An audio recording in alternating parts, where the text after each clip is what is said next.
Mic സ്റ്റേജിലേക്ക് കയറാൻ അസ്സലാമലൈക്കും. പിന്നെ സ്റ്റേജിലേക്ക് കയറാൻ ബുദ്ധിമുട്ടുണ്ട്. കാരണം 33 വർഷത്തിന് മുമ്പ് വന്ന പിള്ളേരാണ്. ഞങ്ങളൊക്കെ ആരോഗ്യമൊക്കെ ചോർന്നു പോയി.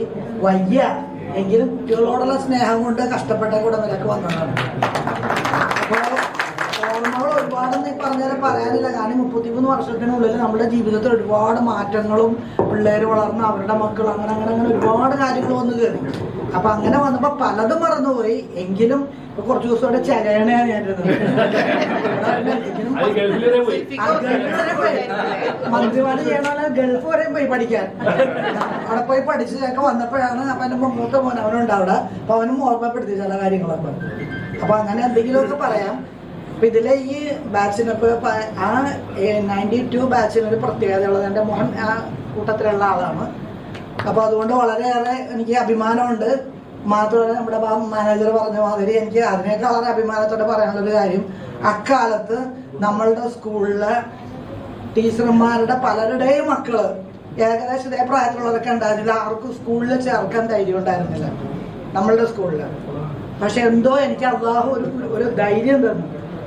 ഞാൻ പഠിപ്പിച്ച് ശമ്പളം വാങ്ങാമെങ്കിൽ ആ ശമ്പളം വാങ്ങിയിട്ട് എൻ്റെ കുട്ടികൾ ഇവിടെ തന്നെ ഞാൻ പഠിപ്പിക്കും. അള്ളാഹുവിൻ്റെ ഒരു നിയോഗം ഉണ്ടെങ്കിൽ തീർച്ചയായിട്ടും ഏത് വീഴ്പി കൊണ്ടായിട്ടാലും നന്നാവാനുള്ള മക്കളാണെങ്കിൽ നന്നാവും. അപ്പൊ അള്ളാഹു അനുഗ്രഹിച്ച് എൻ്റെ മക്കൾക്ക് ഒരു ദൂഷ്യമാണ്.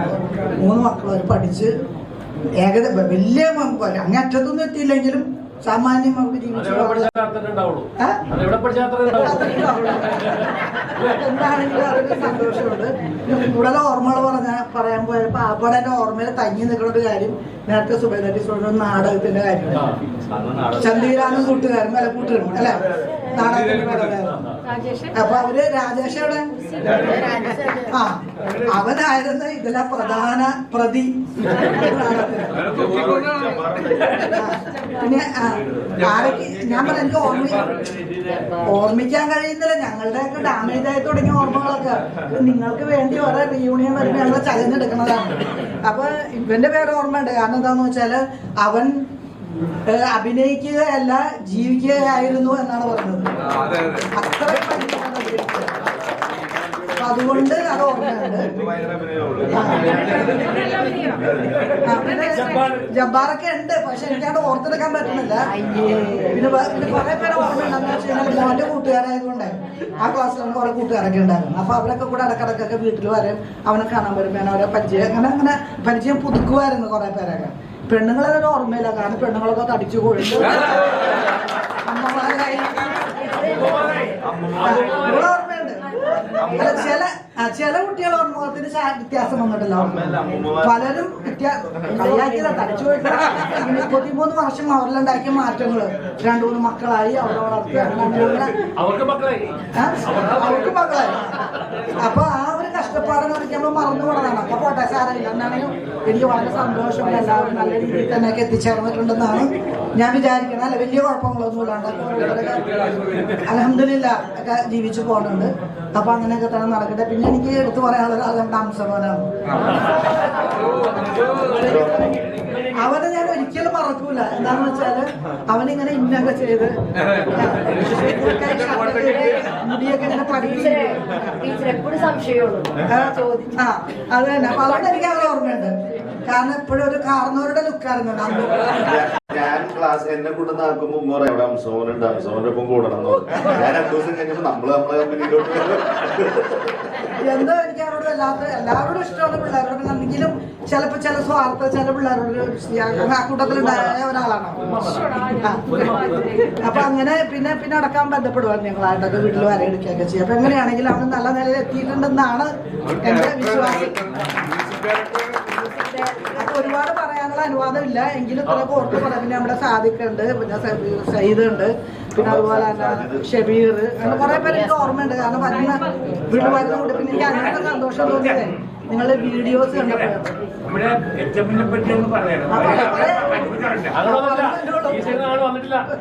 എത്തിയാ പിള്ളേരെ പറ്റിയാ പറഞ്ഞുകൊണ്ടിരുന്നത്.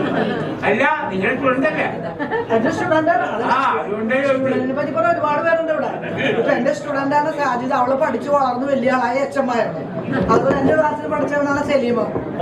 അവൻ സ്കൂളില് പഠിച്ചു വളർന്നവൻ എന്റെ ക്ലർക്കായിട്ട് എനിക്ക് എന്റെ കട്ട ഫാനായിരുന്നു. അല്ല, അതൊക്കെ പറയാൻ പറ്റൂല എനിക്ക്. ഞാൻ എച്ചമ്മായ കാലത്ത് അന്ന് മുതല് ഞാൻ ആ കസേരന്ന് ഇറങ്ങി പോരുന്നത് വരെ എന്റെ കൂടെ എന്നെ എല്ലാ ആപത്തിൽ നിന്നും രക്ഷിച്ചെന്ന് പല പല ആപത്തുകളും സംഭവിക്കാറുണ്ട്. പക്ഷെ അവൻ എന്നെ പൊന്നു പോലെ കട്ടയായിട്ട് കൊണ്ടുപോകും. അതിൽ സന്തോഷമാണ്. പിന്നീട് സ്റ്റുഡന്റിനെ പറ്റി പറയാനുള്ളത് സാദത്താണ്. അവൻ എന്റെ സ്റ്റുഡന്റ് ആയിരുന്നു. സാദത്തിന് ഭാര്യ അവിടെ സ്റ്റുഡന്റ് ആയിരുന്നു. അതൊക്കെ അവൻ സാദത്ത് എന്റെ ഫ്രണ്ടായി. സാറാണ് സ്കൂളില്. അവന് സ്റ്റുഡന്റായി. പിന്നെ അത് കഴിഞ്ഞ് പഠിച്ച് അവിടുത്തെ സാറായി. പിന്നെ എന്റെ ചങ്കായി. അങ്ങനെ ഇപ്പോഴും ഞങ്ങൾ തമ്മിൽ ബന്ധം പുലർത്താം. അപ്പൊ അങ്ങനെയൊക്കെ എനിക്ക് കൂടാതെ ഒരുപാട് ഓർമ്മകൾ വന്നതൊക്കെയാണ്. പിന്നെ കൂടാതെ പറഞ്ഞാൽ നിങ്ങൾ മുഷിപ്പിക്കാനല്ല. അപ്പൊ അതിനേക്കാൾ എനിക്ക് സന്തോഷമുള്ളത് എന്റെ സഹപ്രവർത്തകർ. എനിക്ക് തോന്നുന്നത് ഈ ഇങ്ങനത്തെ റിയൂണിയനിൽ ഇത്രയും പേര് വന്നിട്ടുണ്ടോ എന്ന് എനിക്ക് അറിയില്ല. ഇപ്പൊ ഏറ്റവും സീനിയർ നമ്മുടെ കരീം സാറ് പോലെ ഞാൻ സ്കൂളിലേക്ക് ആദ്യമായിട്ട് കയറി വരുമ്പോ എന്നെ കൈപിടിച്ച് സ്വീകരിച്ച ആളാണ് കരീം സാറ്. പിന്നെ സാറിന്റെ അനിയൻ ഇസ്മായിൽ സാറിന്റെ പിള്ളേർക്ക് എന്റെ മക്കൾക്ക് വലിയ ഇഷ്ടമായിരുന്നു 1-ാം ക്ലാസ്സിലൊക്കെ ഒന്ന് ചേരുമ്പോൾ. എന്താന്ന് വെച്ചാല് പിള്ളേര് വന്നിട്ട് പറയും, ഉമ്മ നമ്മുടെ വാപ്പാനെ പോലത്തെ ഒരു സാറുണ്ട് അവിടെ വന്നു. അന്ന് സാറ് നല്ല സുന്ദരനായിരുന്നു. അതെ. അപ്പൊ പിള്ളേര് കിട്ടുകൊണ്ട് പറയും, ഉമ്മ നമ്മുടെ വാപ്പാനെ പോലത്തെ ഒരു സാറുണ്ട് അവിടെ സ്കൂളിൽ. അവരെ ഹാമിദ് പോലെ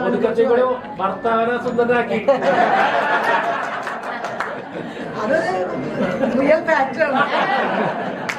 അപ്പൊ അങ്ങനെയൊക്കെ ഉള്ള ഓർമ്മകളൊക്കെ ഇനി പറയാനുള്ളത്. പിന്നെ മൊത്തത്തിൽ ഇപ്പൊ പലരും പല സ്ഥലത്തു നിന്നൊക്കെ വളരെ കഷ്ടപ്പെടാൻ വേണ്ടി ചില സ്ഥലത്തുണ്ടായിരുന്നില്ല.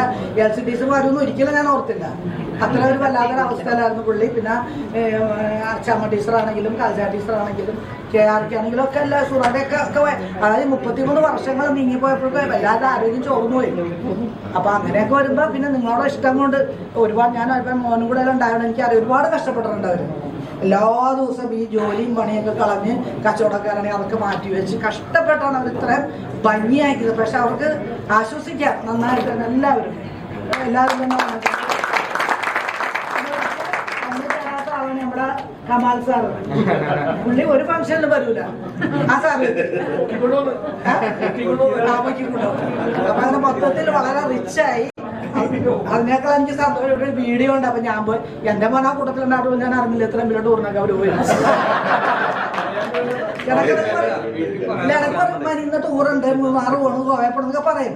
പിന്നെ നമ്മൾ പിടിച്ചു അങ്ങനെ കൊച്ചു പിള്ളേരുന്നല്ല പെണ്ണും കെട്ടി കോട്ടം പോലൊക്കെ ഉള്ള ചെക്കനാണ്. അങ്ങനെ പറയാമോ. അപ്പൊ അങ്ങനെ പോകും നടക്കണം. അപ്പൊ വീഡിയോ ഉണ്ടപ്പോൾ പിടുത്തം കിട്ടിയത്. അപ്പൊ എന്നാലും സന്തോഷമുണ്ട്. എല്ലാവർക്കും നല്ലത് വരട്ടെ. നല്ല രീതിയിലൊക്കെ ജീവിക്കാൻ അല്ലാഹു അനുഗ്രഹിക്കട്ടെ. ആയുസ്സും ആരോഗ്യം എല്ലാം തരട്ടെ. അതിനേക്കാൾ ഒരു മെസ്സേജ് എനിക്ക് പറയാനുള്ളത്, ഇപ്പൊ നിങ്ങളിൽ പലരും നല്ല തിരക്കേടില്ലാത്ത രീതിയിൽ എത്തിയിട്ടുണ്ട്.